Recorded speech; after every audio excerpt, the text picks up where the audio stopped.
Eyewitness News. Be there as it happens. City News.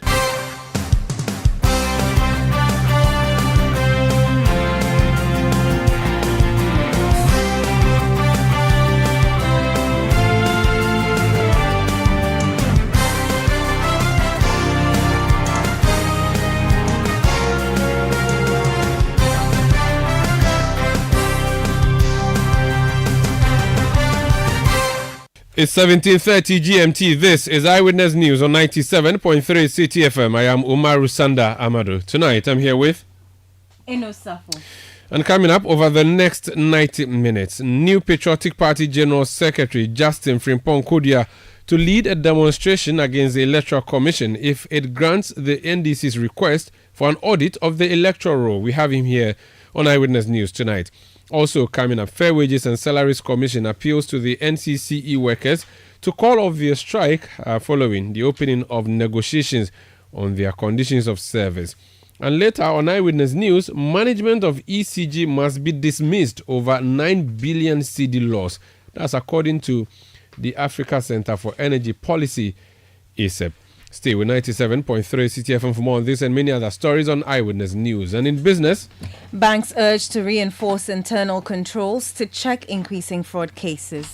That's in 15 minutes from the City Business Desk. Eyewitness News is live across Ghana on a number of affiliate stations. In the Upper West region, we're on Tongson 97.3 FM in Wa. We are also in Jirapa on 96.1 FM, Jirapa. We are in the northern region on Radio Bimbila 91.9 FM. In Upper East, we are on Tungsung. We are on Tanga Radio, rather beg your pardon, 93.7 in Bolgatanga. In the Volta region, we are on Revival 99.3 FM in Tajevu. In the Ashanti region, we are on Kumasi based Focus 94.3 FM and Orange 107.9 FM. In the Ahafo region, we are on Hames Radio 106.5 in Goso, and in the Bono region we're on Greener 95.9 FM in Sunyani. In Western region we're on Beach 105.5 FM. In Takoradi, Sky Power 93.5 FM also in Takoradi. We are live on YouTube, we are live on Facebook, and we are interactive. Join us with your messages on WhatsApp 0549 986 996 0549 986 996. Alternatively, go on WhatsApp or go on Twitter, now known as X, and send your message to @Umaru Sanda or @City973. Add the hashtag City Newsroom, add the hashtag GH add the hashtag the Election Bureau, and also add the hashtag City Verify. And we'll read all those your messages that you'll be sending through for the world to get to know what you think.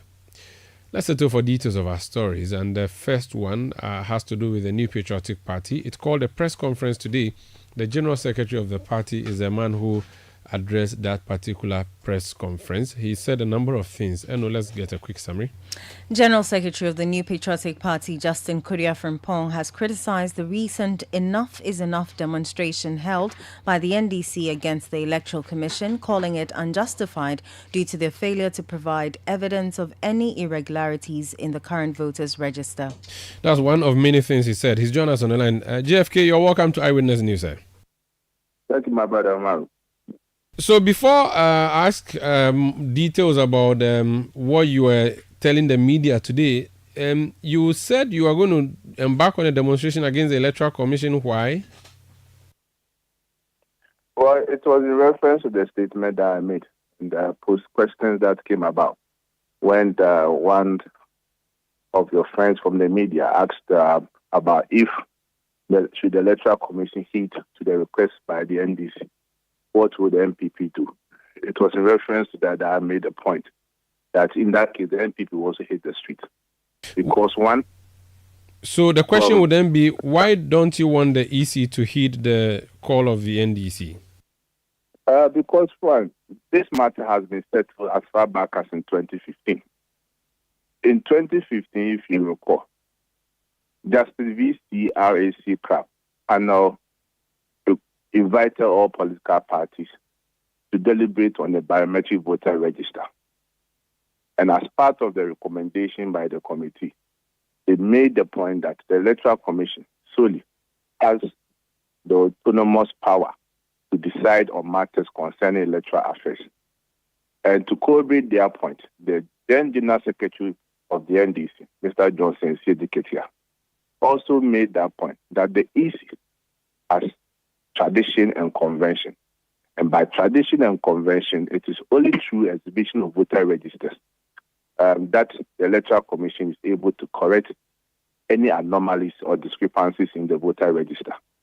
And further went on to say that as a political party, that of the NDC, they are of the firm belief that the Electoral Commission should not barge into the request by the MPP, which was at that point requesting for independent forensic audit, to audit the voter register based on the overwhelming evidence that were adduced at the election petition in 2012. We made the similar point. So if in 2015, the Electoral Commission stood on its ground and said that it has the capacity, the capability to, through voter exhibition, correct anomalies in the voter register, then the question then is, why would they barge into the demand by the NDC to have an independent forensic audit? They mean the Electoral Commission is telling the Ghanaian people that it cannot hold a credible elections. And that would be the reason for us to hit the street. You are a party that prides yourself in your role in shaping our democracy and, for that matter, electoral process. You are also a party that hit the streets a number of times in the past against the Electoral Commission, asking for the Electoral Commission to fix its acts and also ensure that we had a credible role and also a credible election. If we were to go by principles, the logical expectation would be that you would join the chorus for the Electoral Commission to sanitize the electoral roll because the NDC says there is a problem with the electoral roll. This your new departure. Does that not amount to fleeing from your old principles? Well, certainly, you are just corroborating the point that I've made. NPP is not against Electoral Commission having a look at this voters register and correcting anomalies if they exist. But there is a process. There is a mechanism that has been established by the VCRAC CAP panel committee and also by the Electoral Commission and also corroborated by the NDC. That is, the corrections are done through exhibition of the voter register.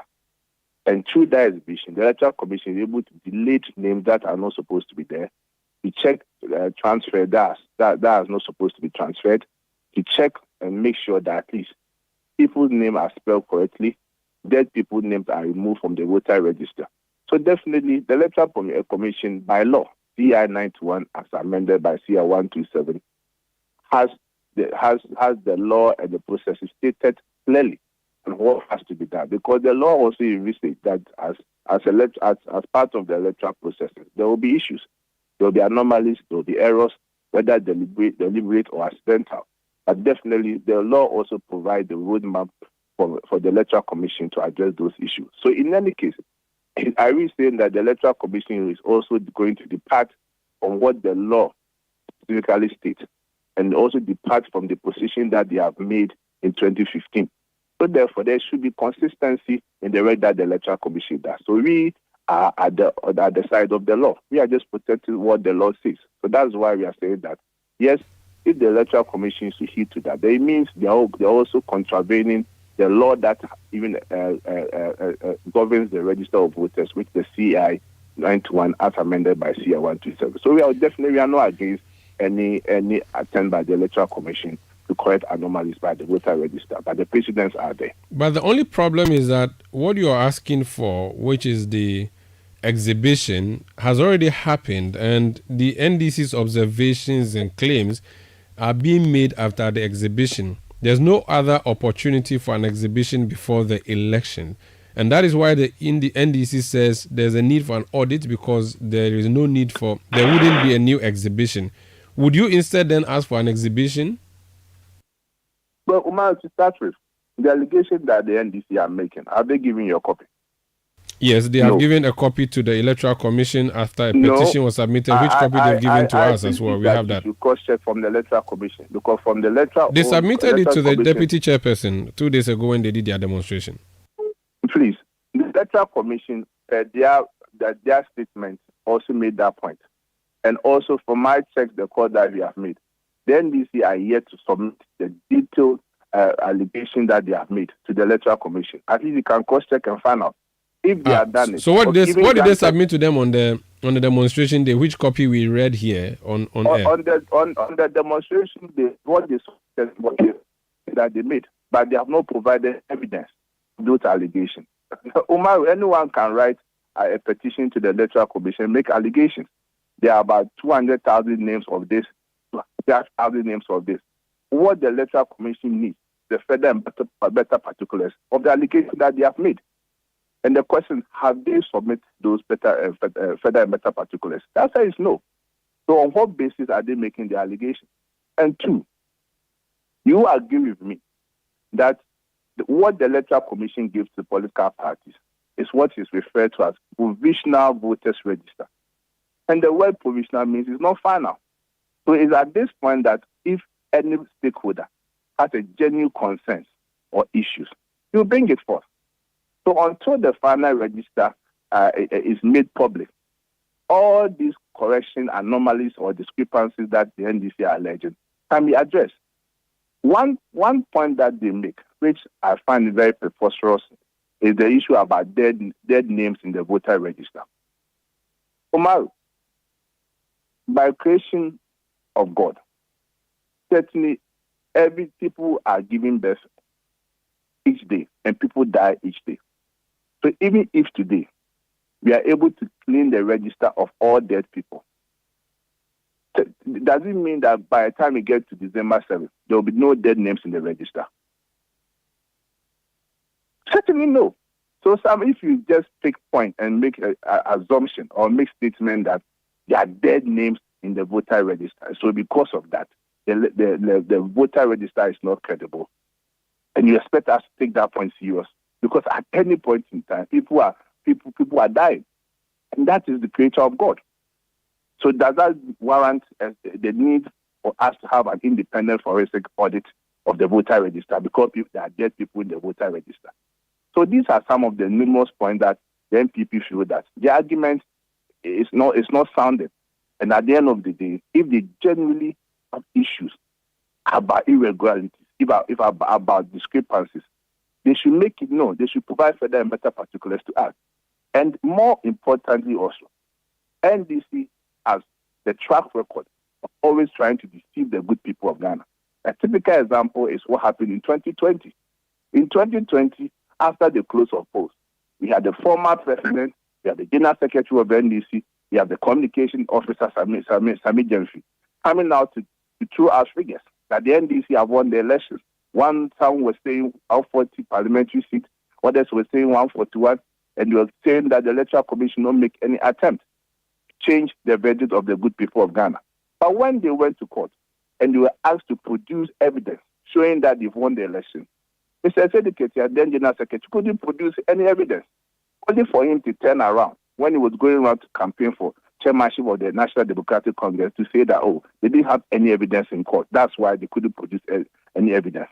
So if such a political party comes back and tell you that they have seen discrepancies, they have seen irregularities, and you expect that as a party and as a country, we should just take it as that without interrogating further.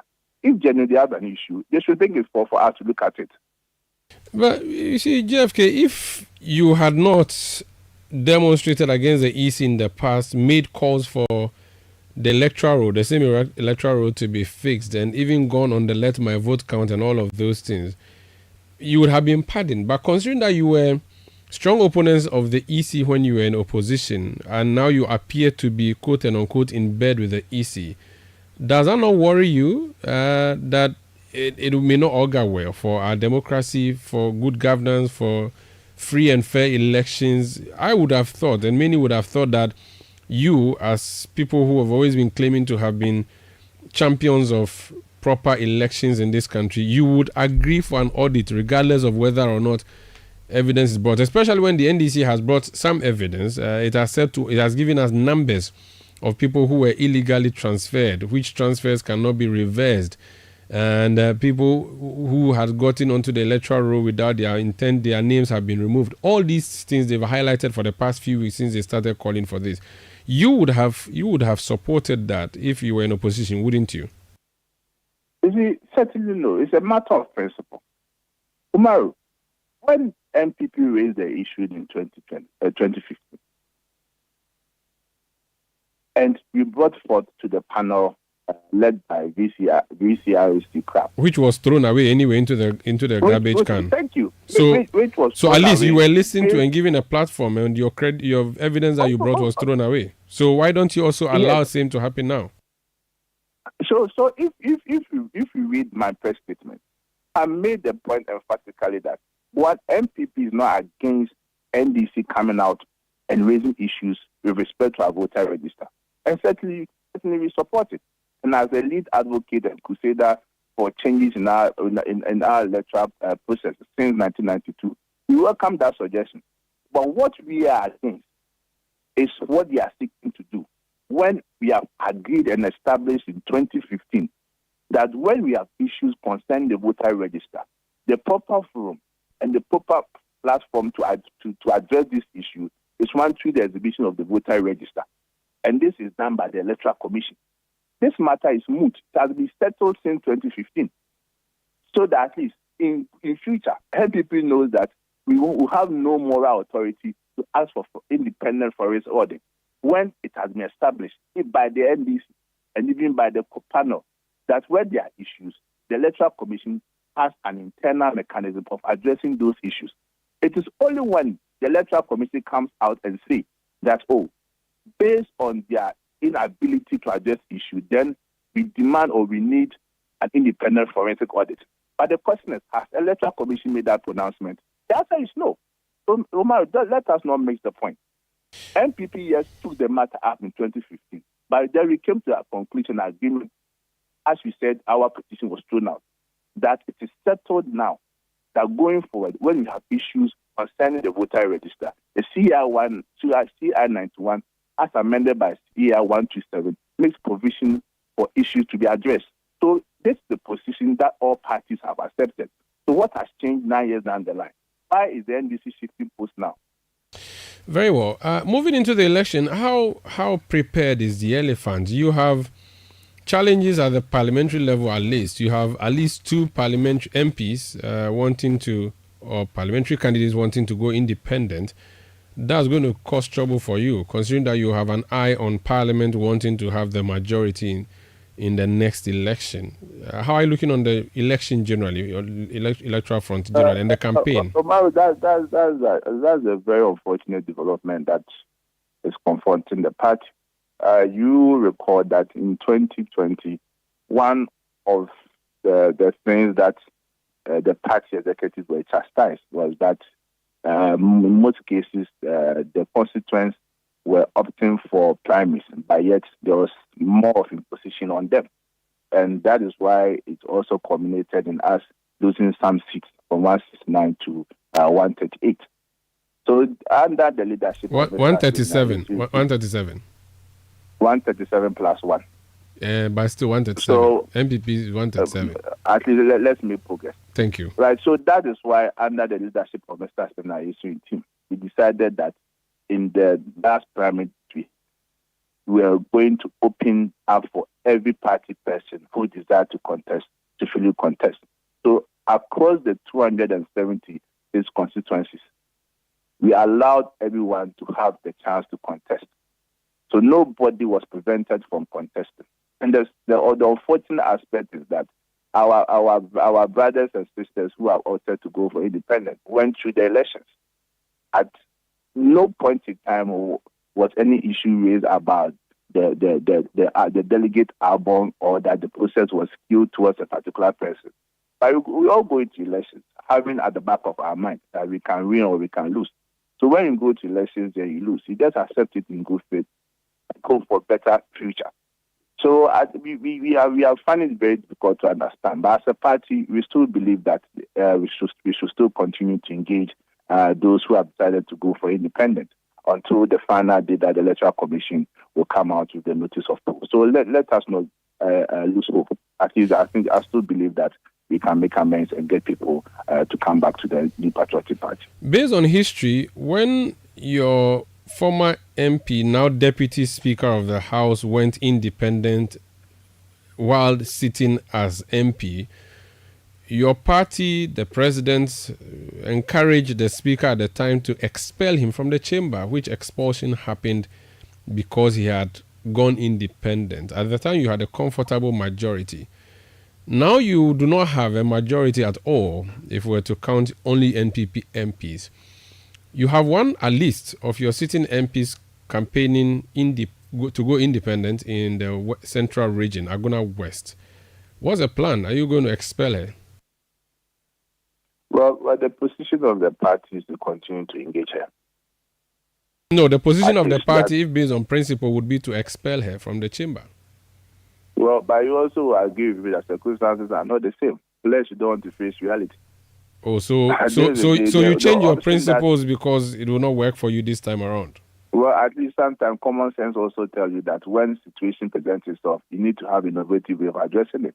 But as it stands now, as you made the point, the party has 137 seats. So at the end of the day, how do we address government business in Parliament? So we are in an uncomfortable situation, and as a party, at this point, we are left no other option than to continue to do engagement. So with hindsight on your side now, you would say the 2020 decision would have been a wrong one, and it's still a wrong one now, or it was right at the time but wrong now. No, in principle, definitely 2020 decision was right. At the end of the day, circumstances as it exists now, our hands are tight. So what are you going to do? You expel the person and be in a minority or what because of principle. So actually, we are in politics. At the end of the day, you have to take decisions that will be in the general and better interest of the party. Finally, a poll came from the Jubilee House, which poll suggested John Dramani Mahama and Dr. Mahmoud Bawumia are going neck and neck, and that there's a likelihood of a second round of election or a runoff.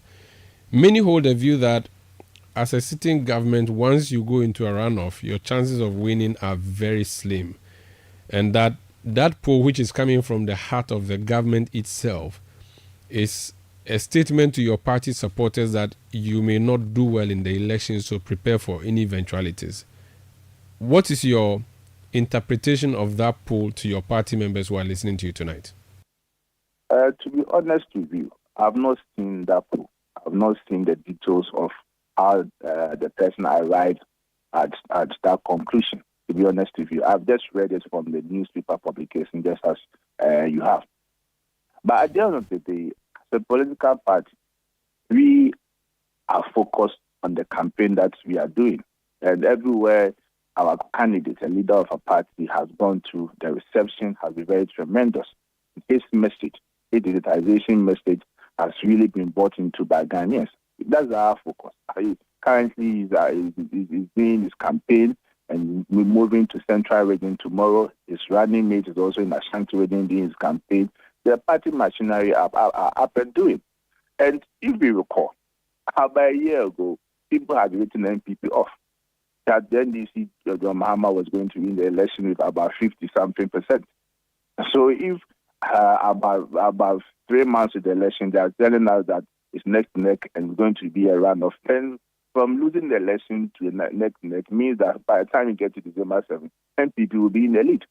So for us, we are not perturbed about the so-called survey, which I have not seen. At the end of the day, we remain focused and we know that this election is going to be based on record, comparable record between the NPP and the NDC, which we stand for. And that will be the determining factor on December 7th. Thank you so much for speaking to us, sir. Thank you. That's General Secretary of the New Patriotic Party, Justin Frimpong Kodia, GFK. This is Eyewitness News on 97.3 Citi FM. On the issue of the electoral register and whether or not it is clean or it needs to be cleaned, I just want to take you down memory lane. January 3, 2016 at 7:52 p.m., story by Peter Clotty for the VOA, Voice of America, is titled Ghana Electoral Commission says no to new voter list. The story reads, the Electoral Commission of Ghana will not be compiling a new voter register to be used for the November 7 general election, despite calls by the main opposition New Patriotic Party to do so. Backed by other opposition and some civil society groups, the NPP petitioned the Electoral Commission saying There's evidence that the current voter list is bloated with minors and non-citizens. The opposition party maintains the credibility of presidential, parliamentary, and local elections will be undermined if the current voter list is not discarded and a new one compiled. The Electoral Commission had appointed an independent panel to look into the NPP's concern. The panel presented its report to the Electoral Commission in late December, concluding that arguments for a new register were, quote, unconvincing, adding that it would not recommend the replacement of the current voter list.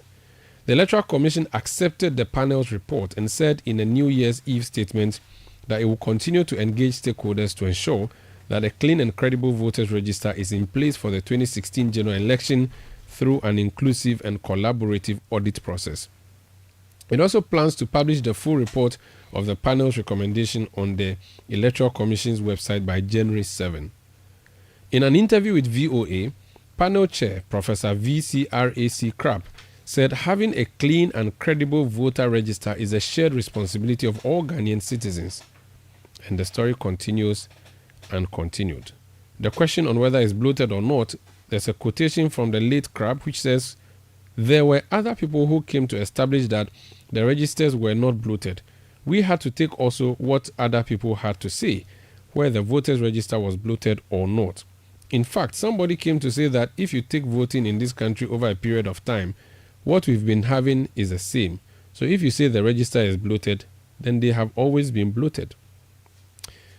Now, that was just the beginning of many, many other issues that came up at the time in 2016. In history, they say, is there for all of us to reference. This is Eyewitness News on 97.3 Citi FM.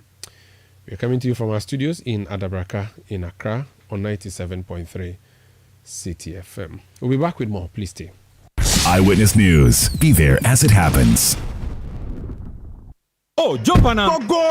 Ugomi, at what time when you come back where I don't hear the sound of your car? Why you buy new car? No, I not change my car. It be the same, right? It be the fuel way I change. Way one shouts it. Ever since I started using the all-new Excellium Premium Fuel, fortified with 3-in-1 action. Oh, Joe, now my car they run like electric car. No, it's so. This is the type of fuel where they want to. Because now engine they cost. Where they want for way if I buy it, it go protect my engine. And with the small way I buy, I go drive, sir. Absolutely. It's like strapping a turbocharger to your engine and giving it a protector. And what they bust my mind says be the 3-in-1 action, no? Excellium they prevent up to 99% of deposit. It be anti-wear, some be anti-corrosion. Won't pay when I open it. Hey, so where can I find this magical fuel? Just head over to any Total Energy service station and your car will thank you. Hey, then make a finish my gobe fast, then rush go Total Energies. My friend, but why your hand my gobe inside? I give you info. Make a fill the gobe too small. Go.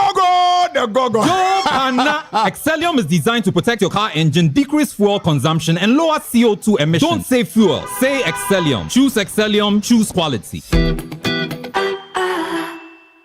Hey, is that Kuku? Hey, you've grown into a big boy, oh. Ifipa. Even Momo is 15 years old.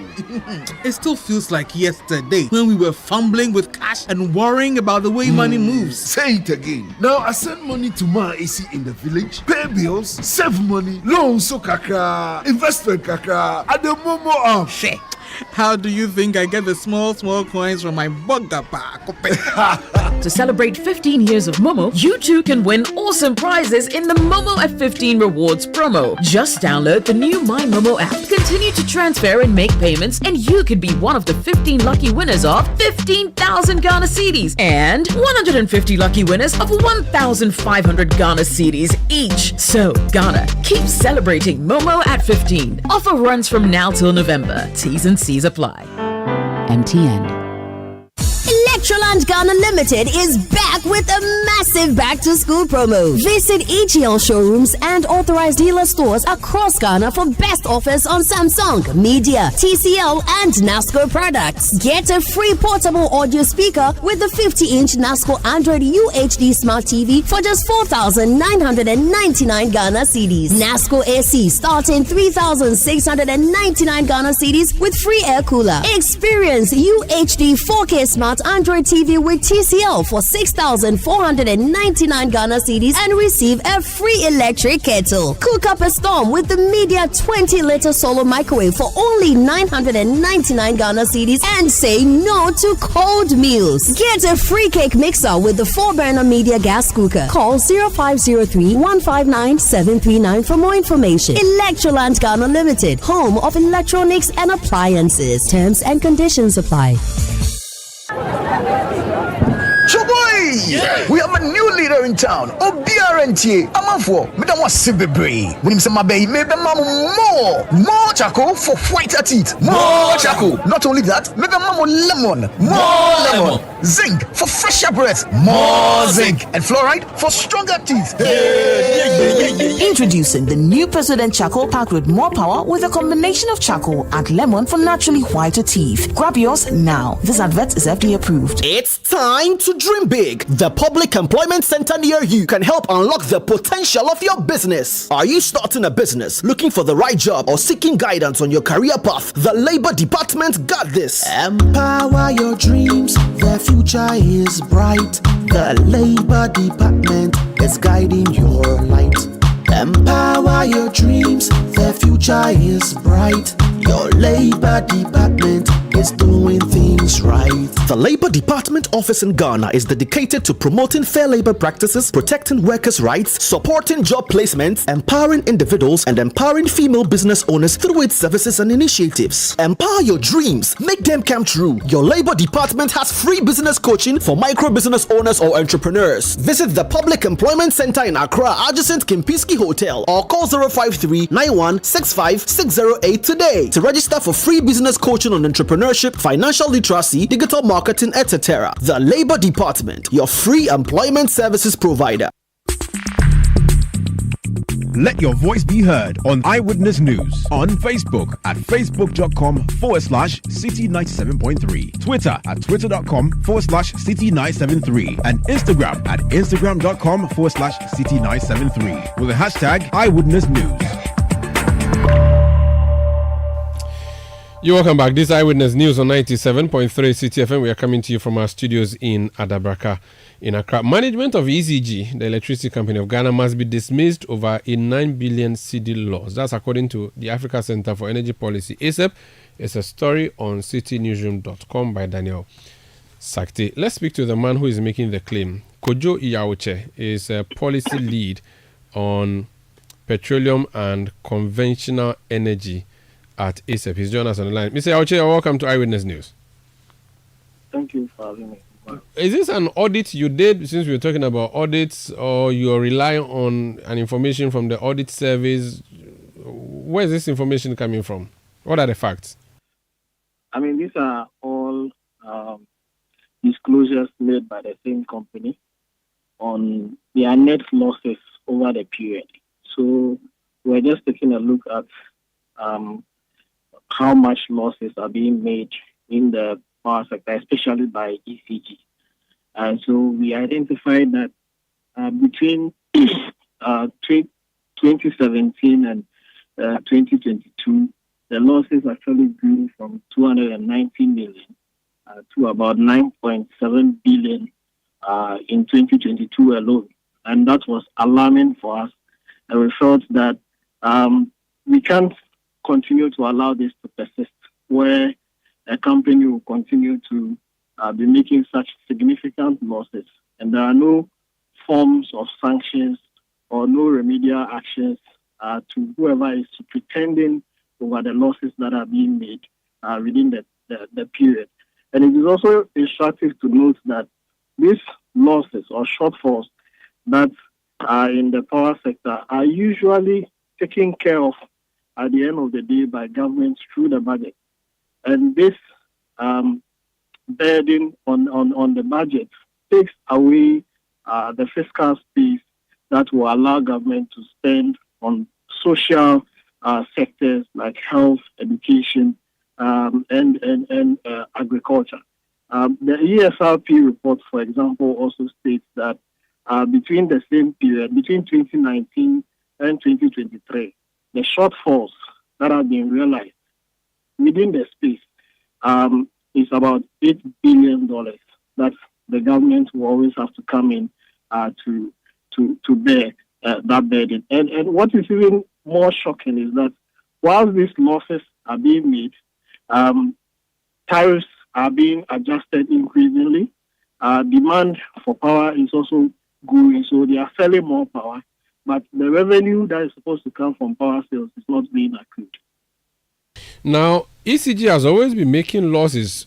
How different is this particular loss? For which reason you are making the call you're making? I mean, we see that the losses have been rising. Like I stated, in 2017, the net loss was around 290 million Ghana cedis. As we speak, that loss is over 9 billion Ghana cedis, which shows an upward trend that if we don't put a stem on it, it has the potential of sending us into another brink of a debt crisis. That is why we have to take action now to ensure that we don't wake up one day and the net losses is now 20 billion or more. Okay, now the next issue would be ECG's system losses are something we all know about. So is something that we've been trying to fix all these decades. Can you really truly blame management for something that has been a decade-long problem? Would that be fair? Or you believe that the current management could have prevented these losses? I think every assessment that has been made on Ghana's power sector, at least over the last decade, identifies that one, ECG is the weakest link of the power sector. And two, the problems that ECG has to do with managerial inefficiency and also the technical problems that it has. But it is our contention that it is the managerial efficiencies that perpetuate the technical challenges that the company is having. So over time, you've seen that the political settlement allows ECG to take some decisions that does not augur well for the financial sustainability of the company and the sector, as well as for the technical viability of the space. So it is not something that is limited to this current administration, yes, but at what point do we start to call for sanctions for mismanagement of the public entity? Should we say that because some other people have mismanaged in the past, so let's continue mismanaging? We have to come to a point where we say, all of us come and say that, yes, no, we have to start fixing the problem from today. And if there are people who have superintended over egregious losses within the period, they have to go so that more competent and reliable people can come in and fix the problem that we are all talking about. Very well. Just to digress briefly and ask you if you have any view on comment on that, the indebtedness of the IPPs, the ECG to the IPPs, do you know what the state of affairs or state of play there is? Has that largely been dealt with, or there's a problem simmering? I mean, it's part of the entire debt accumulation problem that is in the power sector. And one thing also is that there is currently no transparency on how much debt is actually within the space. Because the IPPs quote a figure, then government will say, no, that figure is not correct. This is the figure. ECG is also quoting its own thing. But what we know is that currently ECG is only able to do 43% of collection of the revenue that is supposed to collect from sales, right? And that means that they are not able to honor the payment obligations within the value chain. So let's even forget about the legacy debt that is outstanding, which is in excess of $1 billion. Every day, as ECG fails to collect the revenue that it's supposed to collect, the debt accumulates. And that is where we have to start fixing the problem from. Very well. Thank you so much for speaking to us. Thank you for having me. That's Kojo Iyawuche. He's a policy lead on petroleum and conventional energy at the Africa Center for Energy Policy. This is Eyewitness News on 97.3 Citi FM. Talking about the energy sector, There's a call that is being made by the minority side in Parliament. It's asking for an audit. I will be speaking to a member of the minority side in Parliament in a bit. Please stay. Eyewitness News. Be there as it happens. Hey, is that Cuckoo? Hey, you've grown into a big boy, oh. Ifipa. Even Momo is 15 years old. It still feels like yesterday when we were fumbling with cash and worrying about the way money moves. Say it again. Now I send money to my AC in the village, pay bills, save money, loans so kakra, investment kakra, at the Momo app. Shit. How do you think I get the small coins from my bugger pack? To celebrate 15 years of Momo, you too can win awesome prizes in the Momo F15 Rewards promo. Just download the new My Momo app, continue to transfer and make payments, and you could be one of the 15 lucky winners of 15,000 Ghana cedis and 150 lucky winners of 1,500 Ghana cedis each. So, Ghana, keep celebrating Momo at 15. Offer runs from now till November. T's and C's apply. MTN. Are you feeling tired after a hard day's work? Have you lost your appetite even for your favorite dish? Viral Blood Tonic is a nutritionally balanced, pleasant-tasting tonic fortified with iron and vitamins to boost your appetite and energy levels for high performance. Viral Blood Tonic, easy to take and good for the whole family. Viral from Danex Iting Starwin PLC. If symptoms persist after 48 hours, consult a physician. This advert is FDA approved. Let your voice be heard on Eyewitness News on Facebook at facebook.com/Citi97.3, Twitter at twitter.com/Citi973, and Instagram at instagram.com/Citi973 with the hashtag Eyewitness News. You're welcome back. This Eyewitness News on 97.3 Citi FM. The minority in Parliament is demanding a full audit of the energy sector to ascertain the state of indebtedness. Now, this interview is coming just a minute or two after we interviewed ASEP, which is asking for the dismissal of the management of the ECG. The member of Parliament for Bongo is Edward Bauer. He's a member of the minority in Parliament. He was once at the Ministry of Energy. You're welcome to Eyewitness News, sir. Thanks for having me. What would be the need for this full audit call? I mean, I just interviewed ASEP there. They say 9 billion. I don't know what you know and why you are asking for that audit now. Yeah, thank you very much. So, if you listen to ASEP's arguments, and of course, this is something that is public knowledge. If you were to go and look at the audited accounts of ECG, the year 2022 alone, they made a loss of roughly 10 billion. It was 9-point-something billion Ghana cedis, so about 10 billion in terms of losses alone. Now, but that does not give us a clear picture. Why do I say so? Let me just tell you. Somewhere around July, thereabout, as part of our consultations to engage the public in crafting our manifesto, we had the opportunity of meeting, for example, the independent power producers. And they told us that just as a moving scale, the total indebtedness of ECG to them was between $1.3 to $1.5 billion. So this is minus, for example, the indebtedness in terms of fuel, the indebtedness and when I use the word fuel, in terms of gas, maybe to even just Ghana gas, that has been gotten through the Jubilee partners, the indebtedness to OCTP partners through what they call it ENI, which is roughly around 600 million each. So that gives you roughly in the neighborhood of almost 2-point-something billion. And so if you look at it in totality, the amount of debt cannot really be controlled because these are just moving scales. That's the first point. Two, just last week, we had the opportunity to meet ECG in Parliament. And in the course of that, I remember I made that request, and even today again, I reminded the clerk of Parliament, the clerk of our committee, asked whether he had gotten the details. We had asked ECG to tell us the specific debts that they owe to individual players within the sector and how much it comes to in terms of cumulative figures.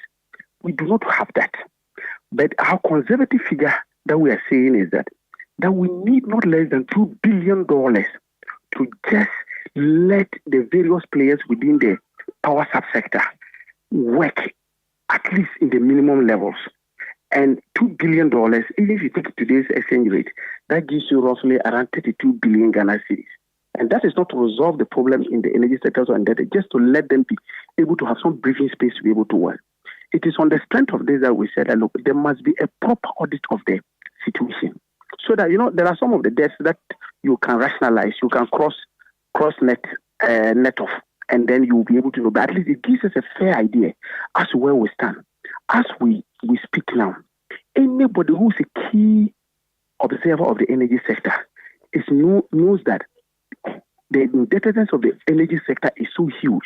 It is not surprising that the IMF singled out the energy sector as the single most dangerous threat to economic stability when they did the appraisal of Ghana's economy and the level of indebtedness. Energy sector alone was huge. And this is because of the fact that we simply are not paying our debt and we simply are not really running the energy sector efficiently. So that is the basis for which we are calling for that. Do you worry that this debt may linger and become a problem for you should you win the elections in December? Obviously, permit me to paraphrase what Imani Africa President Franklin Kujo said on his post. He said the Ministry of Finance is tiptoeing around the problems of the energy sector just to cross the line in December and hand over the problems to the next government. I have said this many, many times, that irrespective of whichever government party wins the election, the person is walking into a serious energy crisis. And the crisis is predominantly occasioned by the level of indebtedness that has been occasioned by mismanagement, refusal to just pay for what you pay your debt, and to a very large extent, corruption. And I'll put it that way. So on the basis of that, yes, we are scared of it, and our fear is not baseless. It is based on the current level of indebtedness that we have, that we see as even just a tip of the iceberg. And so, yes, I agree with you. Irrespective of whichever power comes into government comes into power, party comes into government in 2025, that government is going to run straight into power crisis as a result of the ill financial health of our various energy sectors, to the extent that the state-owned enterprises within the energy sector, Gridco, we and others simply cannot pay their workers. And you know why? Apart from, if you look at all of them, the only company that is surviving and has a little bit of breathing space is VRA. And it is not because of ECG. It is because of the fact that VRA, in addition to having ECG as an off-taker, also have an opportunity to sell power to Togo, to Benin, to Burkina Faso, to Cote d'Ivoire. And so they get some foreign exchange. And that is what is keeping them a bit alive. But if you take BUI, they have a sole off-taker, and that's ECG. And ECG is not able to even pay their debt, pay them for the power they generate for ECG. And so, yes, to just answer your question simply, we are scared about it, but our fear is purely grounded on what we know in the sectors presently. Thank you so much for speaking to us. That's Honorable Edward Barr, his NDC Member of Parliament for Bongo. This is Eyewitness News on 97.3 Citi FM. Workers of the National Commission for Civic Education, NCCE, are on strike. So who's going to give us education ahead of the election? And who is going to be preaching the peace? Rebecca Colecraft is Divisional Chair of the NCCE Staff Union. She's joined us on the line. Madam, you're welcome to Eyewitness News.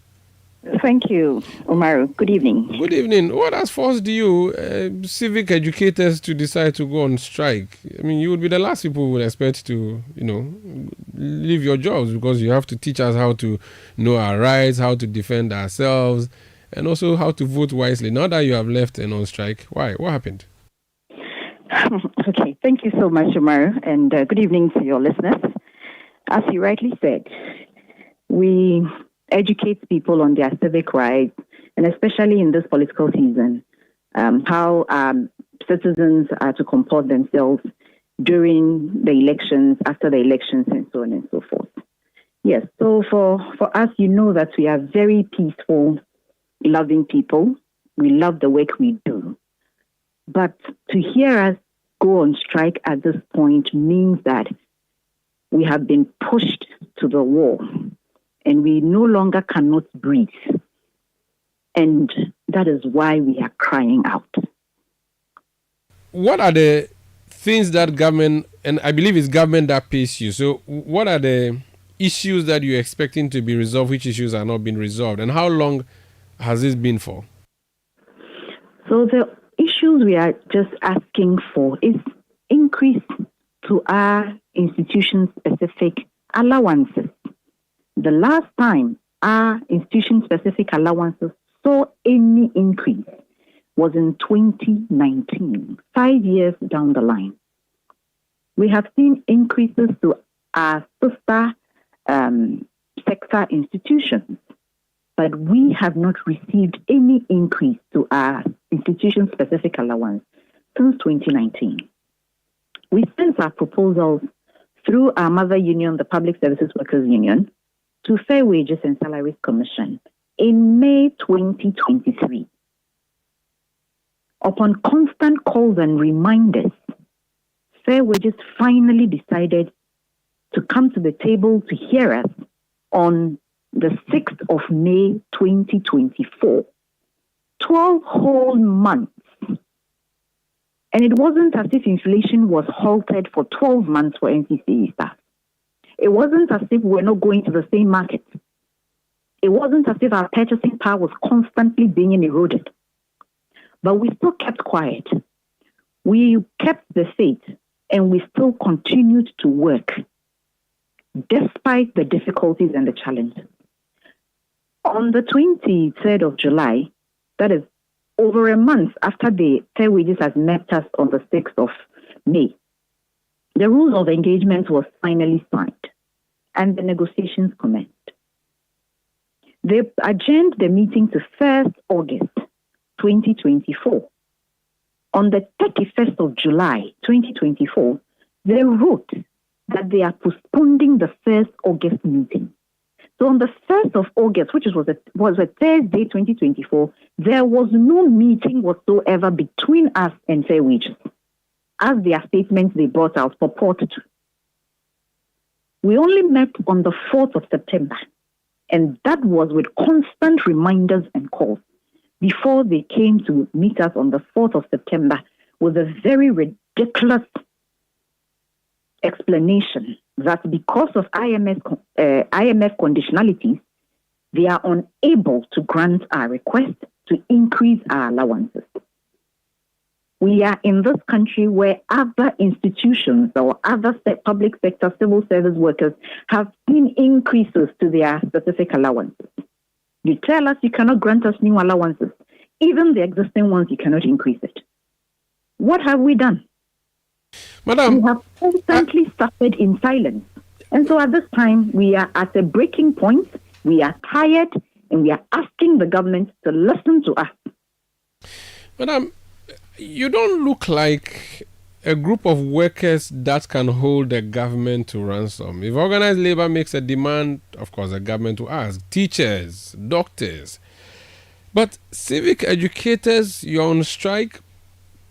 Are you sure you can really threaten them? You have a bargaining certificate, yes, you are a union, but are you really the group that can scare the government to act? Perhaps that's why nothing has been happening. Maybe you are not considered that worthy of being a problem. Well, for the past 30 years, we have enjoyed peaceful democratic dispensation because the NCCE has constantly been on its toes to ensure that our democracy is where it is.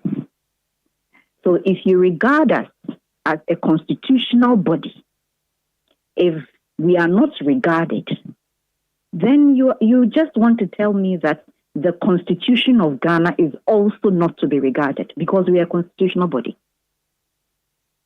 Touch wood. There are individuals, human beings working in NCCE, citizens of Ghana with children, with families working in NCCE. They don't matter. They shouldn't be regarded. Are they also second-class citizens or they are aliens? Well, is there a meeting scheduled with the Fair Wages and Salaries Commission? Not yet. We are yet to hear from them. Very well. Thank you for speaking to us, and we pray that you get some success out of this. I'm grateful. Thank you. Rebecca Colcraft. She is Divisional Chairperson of the National Commission for Civic Education Staff Union. This is Eyewitness News on 97.3 Citi FM. Eno. President Akufo-Addo has officially assented to the Affirmative Action Gender Equity Bill 2024, which was passed by Parliament in July this year. The bill aims to address social, cultural, economic and political gender imbalances in the country, stemming from historical discrimination against women and persistent patriarchal socio-cultural systems and norms. It also seeks to ensure gender equity in both the public and private sectors. Daquan Newman, Minister of Gender, Children and Social Protection, made this announcement in an ex-post on Thursday. The Ghana Police Service is advising organizers of the upcoming Democracy Hub protest to reconsider their chosen location, citing a court order that prohibits the demonstration at Revolution Square from September 21 to 23, 2024. This decision follows concerns raised by the police regarding the venue and timing of the protest, citing its potential to disrupt public order. At a press briefing, the Director of Police Public Affairs, ACP Grace Ansa Akrofi, clarified that while the protest cannot proceed at Revolution Square, alternative routes remain an option, hence the need for organizers to engage the police on this matter. The Ghana Police Service has not stopped Democracy Hub from embarking on a demonstration from 21st to 23rd September as is going around. The only issue is that the police and the Democracy Hub disagree on the choice of location, that is the Revolution Square, for the planned protest. The service has duly communicated in a letter to the Democracy Hub that we are prepared to sit with them once again and agree on a location. And also that the Ghana Police Service has put in place sufficient security measures to ensure that they get the opportunity to exercise their democratic right of protest. Director of Police Public Affairs, ACP Grace Ansa Akrofi there. The CEO of the Ghana Report, Rashida Sani, has attributed the rise in unemployment in Ghana to nepotism, particularly with political ties. The group has launched the Jobs and Entrepreneurship Fair to curb the unemployment rate in collaboration with public security services, private institutions, and also hold training sessions for all attendees. Speaking to City News, Rashida Sani noted that the fair serves as a platform for young people to secure jobs based on their skills and qualifications rather than connections. Or private sector institutions that have booths here that are also looking for talent to come over here and get employed meritoriously. And we're doing this, I may like to put on record, devoid of protocol lists. We're doing this devoid of the who you know or who knows you phenomenon.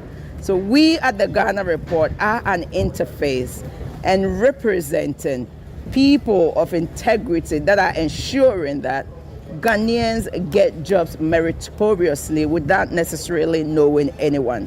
So these institutions have promised us that they have thousands of spaces that they need people to fill. And we said to them, come here at the Independence Square to employ the people right in the sight of people, right in our sight, actually, to ensure that they gain their employment meritoriously without any protocol lists. Rashida Sani is the Chief Executive Officer of the Ghana Report. The Deputy CEO for the Youth Employment Agency, Bashiru Ibrahim, also announced a launch of an app to connect Ghanaians with locally trained artisans with an aim to onboard at least 20,000 artisans. Somebody asked, this artisan that we have trained, how are they going to get jobs? And I'm saying that there are two ways they are going to get a job. Apart from the fact that we have established them and they will have their own places, you just go onto our app. Then the nearest of them will appear. They call him, he comes into your house and fixes it for you. That is the app that we are going to launch in the coming days. I think we are leveraging on the digital drive of His Excellency the Vice President, who's saying that for this economy to grow, we all need to go digital. And the YE is taking advantage of that digital drive to launch this app in the coming days.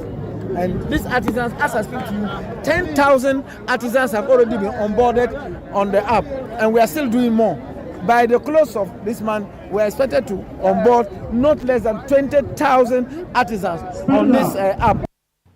That was the Deputy CEO for the Youth Employment Agency, Bashir Ibrahim. FanMilk Ghana has launched the FanMilk School Caravan in Kumasi, Ashanti region to promote healthy snacking and proper waste management among students. This initiative, which started in 2018, aligns with Danwan's One Planet, One Health ethos, highlighting the connection between the planet and its people. Over the years, the caravan has collected more than 4 million wrappers supporting hygiene and environmental sustainability. It has positively impacted over 300,000 students in Greater Accra. Students and staff at Amekum SDA School expressed their excitement as the first beneficiaries of the initiative in the Ashanti region.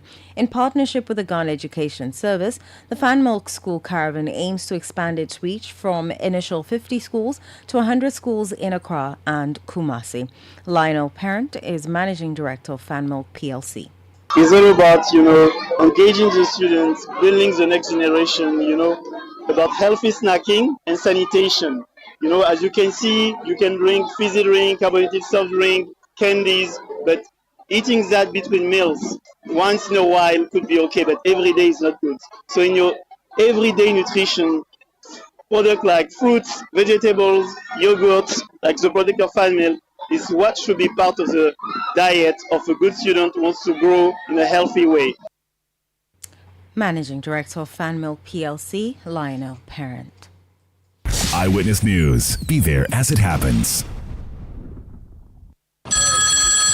Hi, Aku. I just got the estimate for the home repairs. It's more than we expected. I'm really stressed about where to find the money. Why worry, Musa? You are a salaried worker. Haven't you heard about the GCB personal loan promo? They can give you up to 700,000 Ghana cedis in less than 24 hours at a significantly reduced interest rate and fees. Really? This sounds exciting, but is it easy to apply? Super easy. Skip the stress. Get the cash with the GCB personal loan promo with a 1-month repayment holiday. Just visit a GCB bank branch near you or call 0302 634 922. Toll free 0800 422 422. No hassle, no stress. Wow, I just got a notification. The loan is already in my account. That was fast. Skip the stress and get the cash you need with GCB personal loan. Visit a branch near you today. Terms and conditions apply. GCB Bank, your bank for life. The Births and Deaths Registry beckons all of us to forge a future where every death is duly recorded and every Ghanaian life is cherished and remembered. To help capture these moments, registration is absolutely free up to 10 days after losing a loved one. For registration of deaths, make sure to have a medical certificate of cause of death or the coroner's report. Remember that registering deaths is not just a formality, but a way to cherish the memories of those we hold dear and leave a lasting legacy for future generations. This may seem like a small step, but its impact on the entire community is immense. Our offices are open from Monday to Friday, 8:30 a.m. to 5 o'clock p.m. This message is brought to you by Births and Deaths Registry under the Ministry of Local Government, Decentralization and Rural Development, supported by the Public Sector Reform for Resource Project and the World Bank. Call 030-394-41222 or visit www.pdr.gov.gh for further details. From the first cry to bidding farewells, everyone counts. Register now.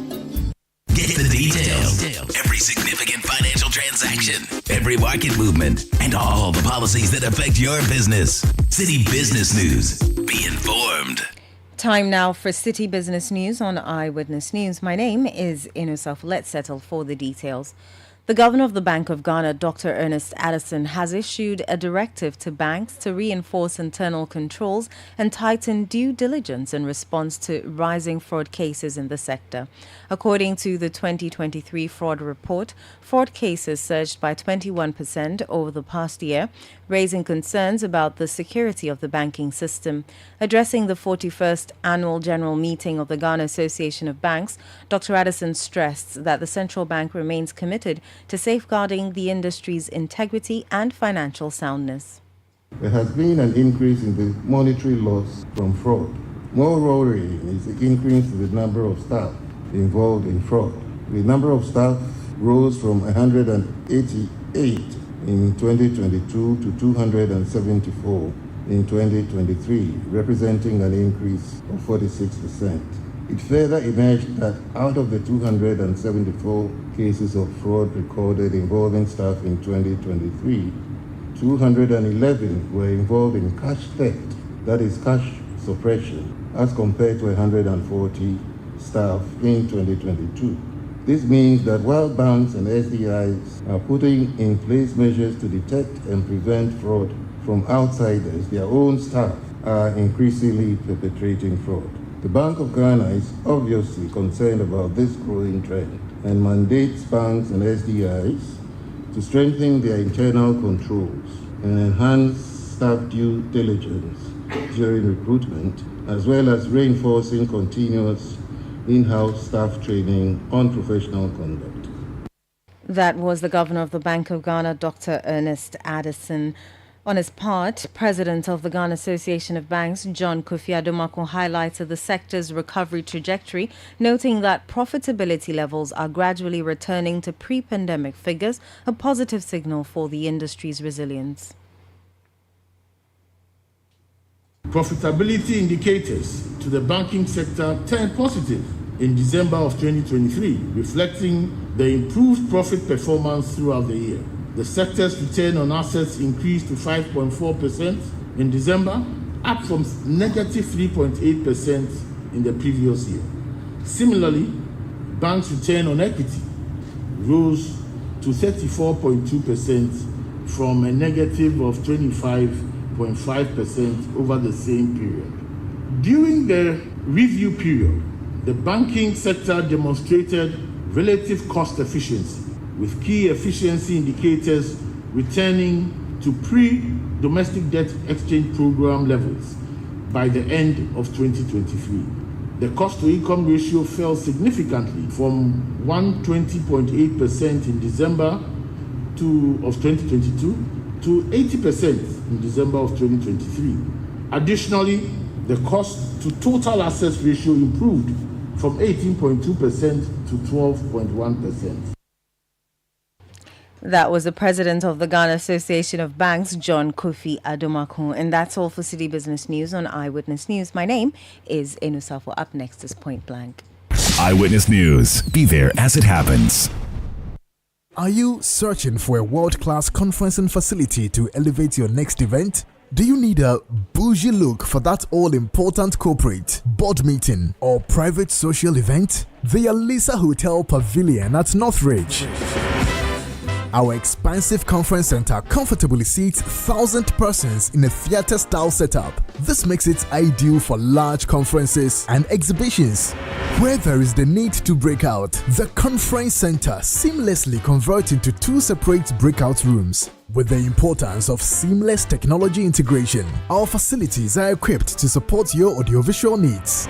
Looking for an oasis of bliss? Saunter into our Oasis Lounge and enjoy your juicy lamb chops, steaks, and burgers. We have alfresco dining for nature lovers in our lush manicured lawns. The Alisa Hotel Pavilion, where great minds convene and beautiful memories are created. So Hajia Wache didn't come today too? Her doctor just left here. She said Hajia went to the hospital and they found out she has malaria. Why? Doesn't she sleep under an insecticide treated net? Madam, as for the net, sleeping under is uncomfortable. Oh please, the treated net works, Papa. If you sleep under it every night and throughout the night. Oh yes, when you get it fresh, remove and dry it for at least 2 or more days in the shade and make Make sure you tuck it under the bed or mat properly. Then you sleep under it. During the day, tie or roll it nicely to prevent damage and sew up every small hole you find in it. When your treated net gets dirty, wash it gently with mild bar soap and hang it under the shade to dry. It can be washed 20 times and can last 3 years. Wow, but the heat? The heat is mostly from our room. Either our windows are too small or closed. Just open for air to enter. Follow the process of caring for the insecticide-treated net and sleeping under it. Let's all come on board Good Life to eliminate malaria now. Good Life, live it well. It's an everyday thing. This message is brought to you by Ghana Health Service and partners with support from USAID. Malaria away. Good life, live it well. Oh, let your voice be heard on Eyewitness News on Facebook at facebook.com/Citi97.3, Twitter at twitter.com/Citi973, and Instagram at instagram.com/Citi973 with the hashtag Eyewitness News.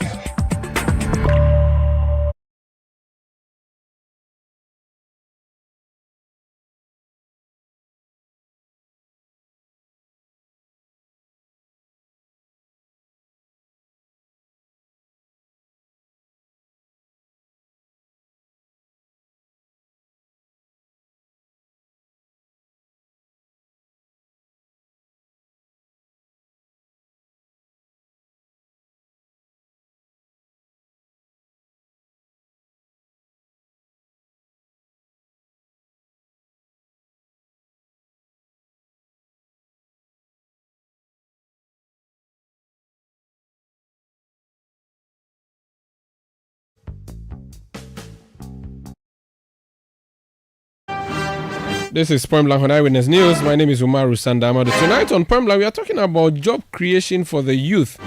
There's an institution of the state which has been tasked, created since the since John Kufuor's time. The NYEP became JIDA and now it's YEA, Youth Employment Agency. It is organizing something called Jobs and Entrepreneurship Fair, and it's starting tomorrow, or is it today rather? They want to give jobs to you, the youth who are looking for jobs. So we brought in studio Deputy CEO of the YEA, Alhaji Ibrahim Bashiru, to tell us more on what the YEA has been doing and what the plan is. Alhaji, you're welcome to Point Blank. Thank you, Omar. How are you doing? I'm better. How are the youth of Ghana? The youth of Ghana, they are very good. Are you sure? Yes, I'm sure. Yeah. The what do you call them? The people you created, the NAPCO. They say you have not delivered what they want. They are struggling. They are crying. So they are youth, though. Okay, well, first of all, let me say that NAPCO was not under the youth employment. I know. I'm talking as. But even that, sometimes there's some miscommunication when it comes to NAPCO. Usually, people are talking about the few people that we couldn't pay them, but nobody is talking about the number of people who have migrated from NAPCO to permanent job. Huge. I admit that there are some few of them that government is still owing them, and I'm sure they are working to ensure that they are paid. So NAPCO for me was a very good program, and if I had my way, I would have advised government that we should have continued with it. So what would you say has been the performance of the YEA since you joined the YEA under this administration? What are the key things you've done in the past that have helped Ghanaian youth? Well, Omaru, there are a few things I can mention. If you look at the Youth Employment Agency, you know the history of YEA, and I'm sure before 2017, the YEA was an agency that anytime you mention it was synonymous to I don't want to use the word corruption. You can say scandal, but scandals, you call it. It wasn't an institution that somebody would want to associate himself with. If you remember the JIDA by Manasseh Zure and all of that. But from 2017 up to date, I can proudly say that we are on the runway to ensuring that we provide decent jobs for the teeming youth of this country. What kind of job? So what is the YEA model of job creation? Do you have jobs that you give people, or you have a portal where if people want jobs, you accept their names, and when there's a vacancy somewhere, you put them there, or you create modules in the private? How do you give your jobs to people? What's your And how different are you from, say, the Yes has changed its name, the Youth Enterprise Support. They call them something else. NIP. Exactly. They would give you a capital. There's National Youth Authority, that's usually policy. How do you give jobs to people? How do you create jobs? So, first of all, let me say that there are two categories of workers in YE. First of all, we have the permanent staff, that is those who manage the affairs of the Youth Employment Agency. Then we also have what we refer to as beneficiaries. Okay. So I'm sure your question is in respect of the beneficiaries. Yes. How do people benefit from your job? So for the beneficiaries, usually if you look at the YE Act, the Act provides an opportunity for us to create as many models as we can. And usually we create a model depending on a particular circumstance. Okay. And let me give an example. After COVID, you realize that most institutions, especially within the hospitality industry, a lot of people lost their job opportunities. So the YE came out with a model called the Business and Employment Assistance Program, where we signed an MOU with the Ghana Tourism Authority to help owners within the hotel industry to recruit young people so that we could give them what we refer to as top-up salaries. So if you go to the health sector, after COVID, Ghana, we were exposed. We realized that we were weak in terms of not just facilities, but even the number of health workers. So YE decided that there was a need to collaborate with the Ghana Health Service to recruit what we refer to as community health workers. And we did about 6,000 of them. And these are different from nurses? Completely. I mean, these are not trained nurses. We call them community health workers. So they go to the hospitals on CHIPS compounds, or what they do they do? They work only on CHIPS compounds, especially in the rural communities. I think their responsibility is just to assist the nurses in carrying out basic things. For example, not cleaning, but taking the temperature of patients and all of that, because they are not professionally trained, but they are just there to augment the staff. If you go to the rural communities, some CHIP compounds, my brother, you go and see a CHIP compound has only one nurse. So if YE decides that, look, let's send 2 other community health workers to assist them, I think it's good. And so far it has been very, very successful. So in the past, I recall you did the Kaya thing. I was there at the launch in Medina, where you did some skills training for Kayas. You also give them a hostel. Sure. Now you are planning to do jobs and entrepreneurship fair. Is this a place? So you said you are doing this at Independence Square. Is it that anyone who wants a job in Ghana should come there? What's this model? What's the plan? So yes, the answer is yes, but I would say specifically the young people of this country. Oh yeah, so even if you are 45, it's okay, you can come. Oh yes, no, 45. Yeah. For us, well, from 18 to 40 years, we are fine. But 45, why not? I mean, you are a Ghanaian, and at the end of the day, we have the private sector over there to recruit. So what's the fair? Talk to me about the fair first. The fair is a collaboration between the Youth Employment Agency and the Ghana Report Summit. So we decided that, look, at this material moment, let's come together and provide opportunities for young people in this country. Now, we are seeking to do a number of things within the 16 days that we want to have the fair at the Independence Square. Now, the Youth Employment Agency, we've taken advantage to also do a graduation ceremony of, you recall that we had 10,000 artisans that we trained them.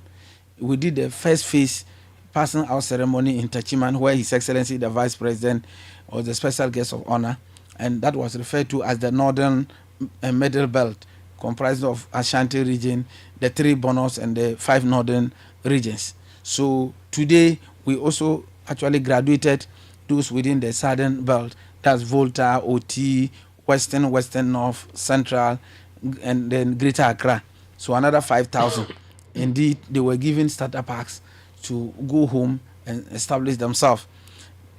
About 6 months ago, if you recall, we also we rolled out a model known as the Textile and Garment Model. It was launched in Kumasi. The Chief of Staff at the Office of the President was a special guest of honor. That again, we provided some financial support to tailors and seamstresses. The least was 18,500 and the highest was 95,000 Ghana cedis. I mean, they were given these resources to be able to expand their businesses and recruit a lot of young people and also train them.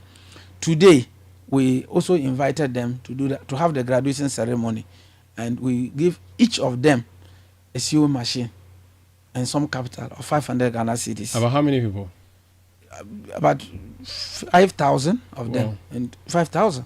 And so are they going to be housed somewhere, or they'll go back to their communities and do their business in their own localities? No, so you see, usually why here is a community base.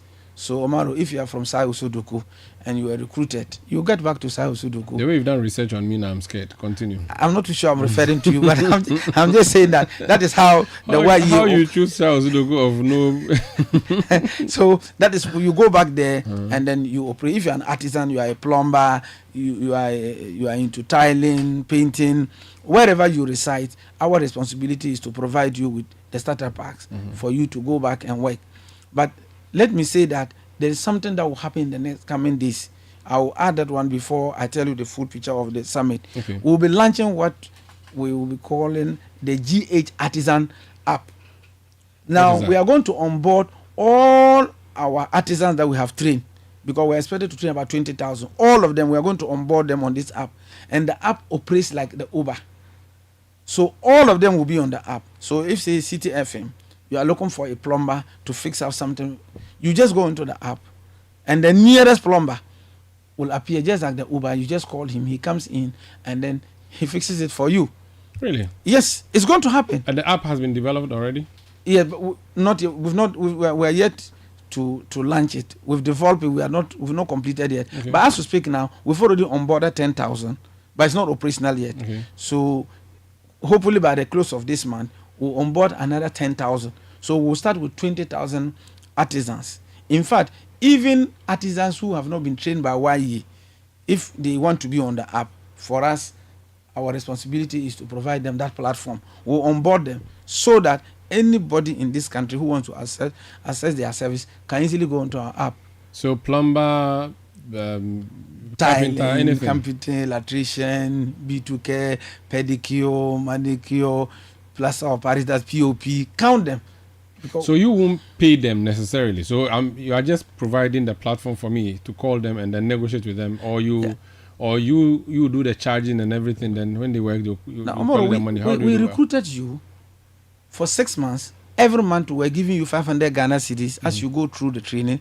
The mastercraft itself, who is providing you with the training, have also been paid. You, the beneficiary, you've been paid. The mastercraft has been paid for 6 months. You've gone through very effective training. Then it's time for you to go out. We've provided you with the starter pack.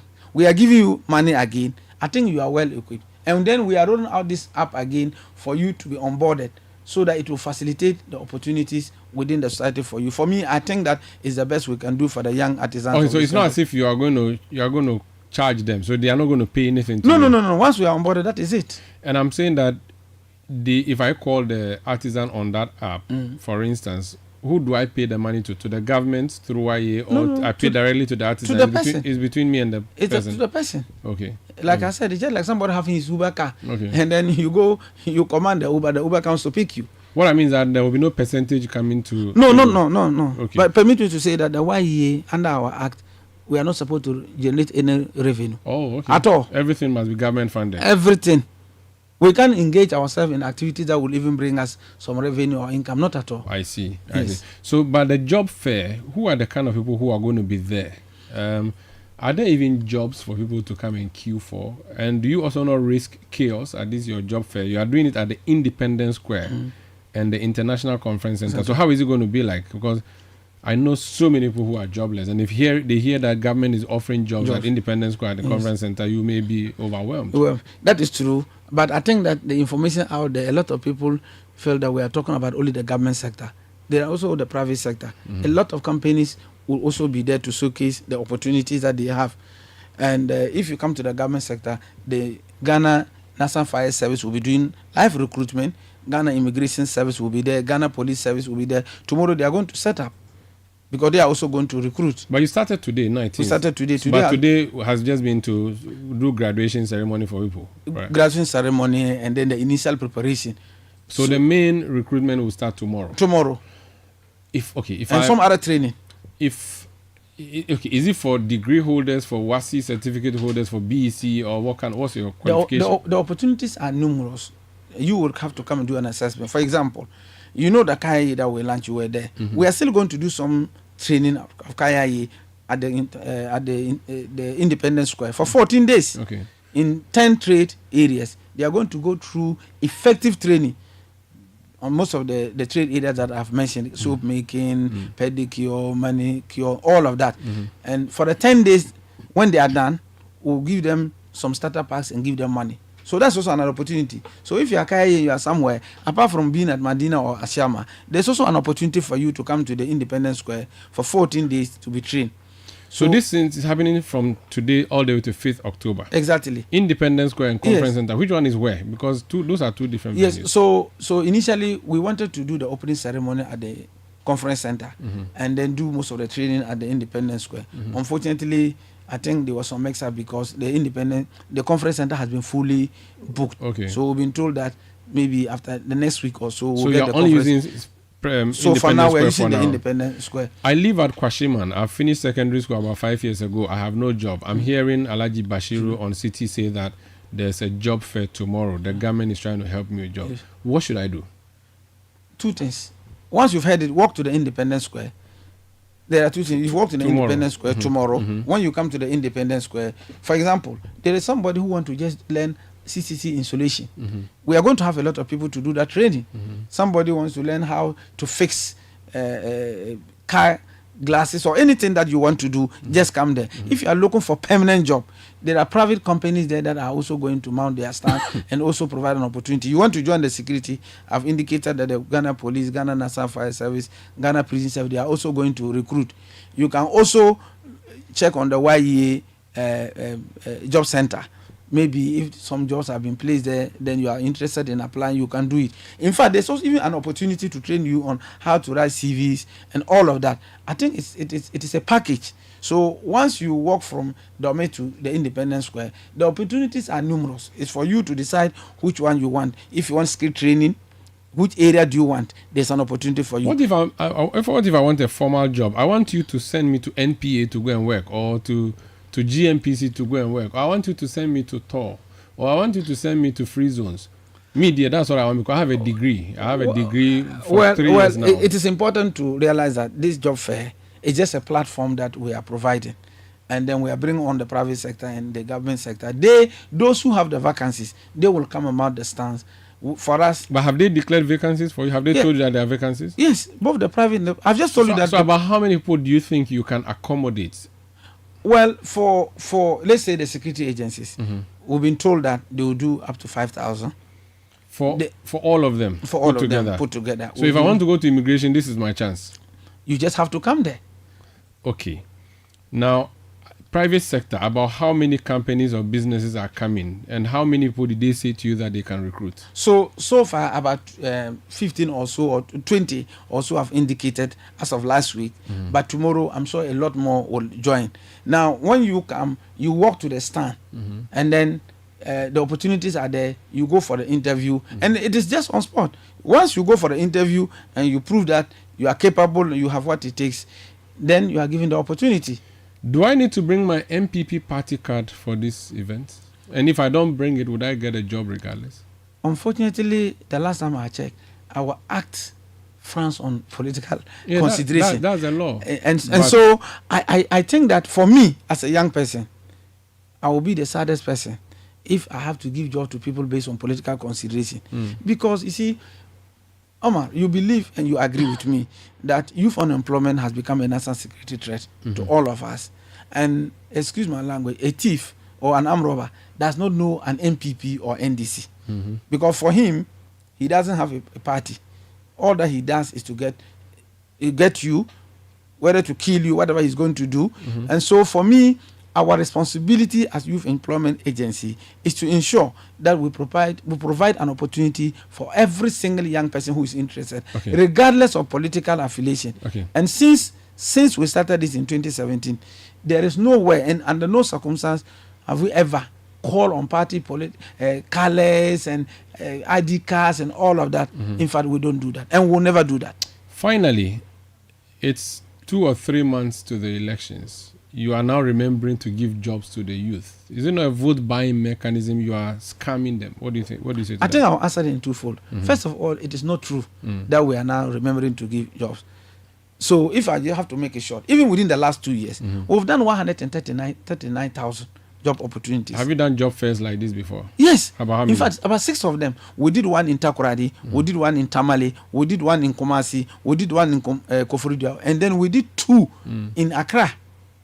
I see. So this will be even the 7th. So it's not a vote. Not at all. It's Not at all. It's not as Not at all. That's the first angle. Okay. And the other angle is that, as a government, until 7th January 2025, constitutionally, don't you have the mandate to continue to serve the people of Ghana? You do. And so whether it's tomorrow or tomorrow next, you have the responsibility to continue to exercise your mandate. We have to go, but there's a member of parliament who has sent me a message. He says I should ask you, if you are not involved in revenue generation, what about the fish farming in the Volta region? The person says you have a fish farm. Yes. You have a fish farm. Yes. You are not supposed to generate revenue. So what are you doing? You give it out for free for people to fry and yes, eat? I think maybe that is what we call the aquaculture. In fact, the NDC regime, they signed an MOU with the 6th Artillery Regiment of the Volta region. What that program is not for revenue. That program is to provide a training ground for young people who want to go into aquaculture. So it is not for you to make money. It is just to put up a training center so that young people can go and train at least every 6 months. So the fish you get from there, what do you do to it? What do you do with the fish? Because the MP is concerned about revenue. No, I get it. Unless you don't sell the fish, do you give it out for free to sellers in No. that So what happened is that if you look at that model, it's not solely owned by the Youth Employment Agency. Okay. The arrangement too also has a percentage. Okay. So what we do is that we have not even done the production, but assuming, I'm sure the MP's concern is the fact that if you were to produce the fish, what will you do? Will you throw it? Will you give it out? No, whatever you make out of it, you continue to use it to expand. So you reinvest it. That is all. Very well. Thank you so much for your time tonight. Deputy CEO of the Youth Employment Agency, Alhaji Ibrahim Bashir. Thank you for joining us on Point Blank. You're welcome. So if you're listening to us, the YEA says if you're unemployed, you're a youth tomorrow, come to the Independence Square. Tomorrow all the way to October 5. Carry your flat file, put your letters and things inside and come. Come and tell them you want a job. If they don't give you a job, look for a man called Bashiru, Alhaji Bashiru, and say that you heard him on the radio. Tag him. You know what they tagging? What's called tagging? Just him. My name is Umaru Sandamado. This has been Eyewitness News. I did it with Eno Safo. Production by Kobina Wilson and Sami Wiafi. Emmanuel Lati helped me with the technical side. And Edwin Kwakofi on the new media side. Up next is Sister with Chris Carter. Good night.